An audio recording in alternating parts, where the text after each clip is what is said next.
आता तुम्हीच आम्हाला काम दिलं चेकिंगचं, तर मग आता काय तुम्ही आम्हाला विचारलं दुपारी ऑफिसला काय चेकिंग दिलं, तर मग काय सांगायचं तुम्ही सांगा. नाही तुम्हाला नाही, आम्ही त्यांना काय माझं नाव सांगा नाही. 4 सोडले तर जर त्यांचं चुकलं असेल तर मी भरतो. 20 तारखेला मी नाही, येणार आहे, नाही. पैसे मी भरतो त्यांचे पैसे त्यांचं सगळे. चुकल्यानं पोरं शिकल्याने सगळं सांगितलं, किस्सा सगळा ऐका ना सांगितला. पटेल तरी साहेब, बोला बोला साहेब बोला. त्यांची काय अडचण आली तर मी पैसे भरतो ना. 20 तारखेला आहेच मी तिथं पुण्यात.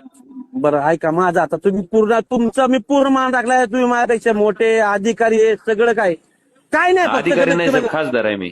अहो खादा तुम्ही अधिकारी आमचे. नाही अहो नाही नाही, तुम्ही अधिकारी अहो, नाही. त्या पोरांचं चूक असतं तर मी तुम्हाला म्हणून विनंतीच केली नसती. नाही नाही नाही, तुम्ही खासदार म्हणजे आम्ही तुमच्याकडे निवेदन देणार ना, साहेब आम्हाला हे पाहिजे कंपनीकडनं ते पाहिजे. तुम्ही आमचा समस्या हल करा ना, कंपनी कुठे हल करणार आहे. आता काय आहे, तुमचं सगळं पूर्ण शब्दाला मान दिला, पूर्ण मान दिला.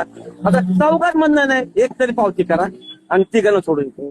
आता मला बी ना दुपारी चेकिंगचे तुमचा ही नंबर, फोन पे नंबर पाठवा, मी पाठवतो पैसे त्यांचे. ठीक आहे. तुमचं नाव बी सांगा मला पूर्ण. माझं नाव येईल ना तुम्हाला फोन पे हो हो ठीक आहे, पाठवा मला नंबर घ्या. माझा नंबर आहे 9763 घेतलं का 9763 65 घेतलं 9763 65